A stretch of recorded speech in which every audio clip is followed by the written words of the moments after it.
Colour आहे, पण त्यामध्ये आम्हाला जे पाहिजे ते नाही आहे. त्यामुळे शेवटी आम्ही नेल पेंटचा उपयोग करून त्याच्यावर नाव लिहितो आहे. आणि हे सगळेजण छान मदत करत आहेत, काम करत आहेत. झूम करून काय देखो मत दीपक दादा इन्व्हिटेशन कार्ड द्यायचं आणि मी विचारी जेवण करण्यासाठी बसली आहे.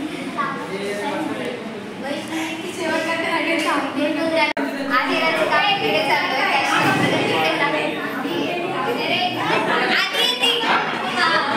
चला कोण कोण किती किती देते? हा काय प्रकार?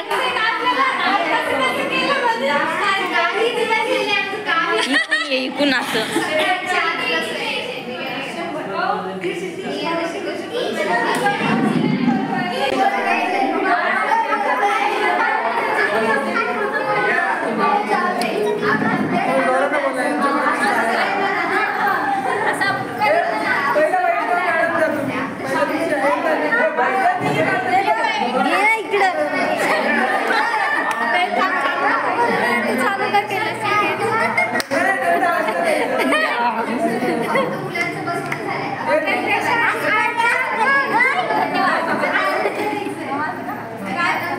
असं केलं ना रे, माझ्यावर ओळून द्या.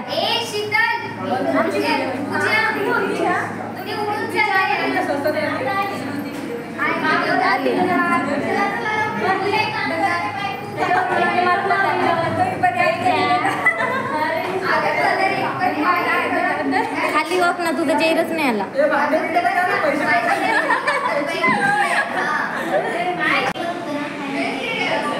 झालं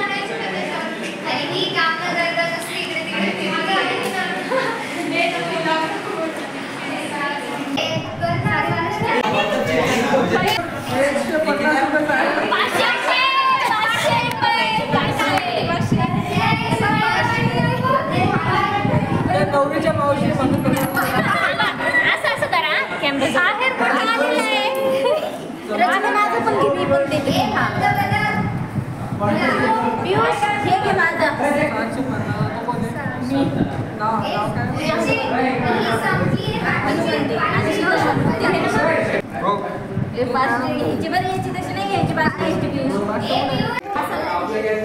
ती काहीच काम करत नाहीये, नुसते फोन घेऊन बसली आहे. ती बिचारी हे कलर शोधतीये. हे इकडे नुसता यांचा गोंधळ चालू आहे. हे फोटोशूटसाठी संघर्ष.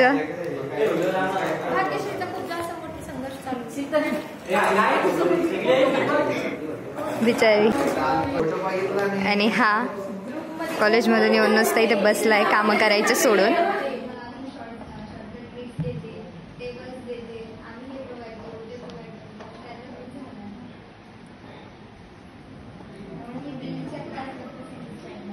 सीरियस मूवमेंट तर इट्स ओके है ना. ज्याप्रमाणे मी अंडरस्टँड केला असं नेसेसरी नाही की प्रत्येक जण तुम्हाला अंडरस्टँड करेल है ना. स्पेशली तुमच्या वर्क लाईफ बॅलन्स वर्क लाईफमध्ये आहे ना. कारण एक्सपिरियन्स आहे की वर्कमध्ये खूप जास्त गोष्टी हे केल्या जातात आहे ना, की तुमचा वेळ काय आहे, तुम्ही कशा प्रकारे कम्युनिकेट करताय, कशा प्रकारे अंडरस्टँड करताय आवडलं लोकांना. तर खूप एक इम्पॉर्टंट टॉपिक आहे ना. तर थोडंसं तो पॉईंटवर लक्ष द्या की तुम्हाला टाईम मॅनेजमेंट कशा प्रकारे करता येईल प्रत्येकाला ॲक्च्युली. आणि तरी स्टॉक आहे इंटरव्ह्यूमध्ये जे जे क्वेश्चन्स केले जातात त्या गोष्टी तुम्हाला शिकवतात. तर याच्यामध्ये नय्या पार जर बघितलं तर नय्या पारमध्ये आपण कुठल्या कुठल्या गोष्टी शिकलो. Vision right. हा तर व्हिजन तुम्हाला इंटरव्ह्यूमध्ये डेफिनेटली विचारतात आहे ना राईट.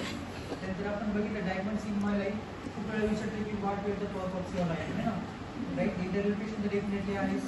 राहिलं प्रेझेंटेशन स्किल तुमचं कम्युनिकेशन वाढतं आहे ना.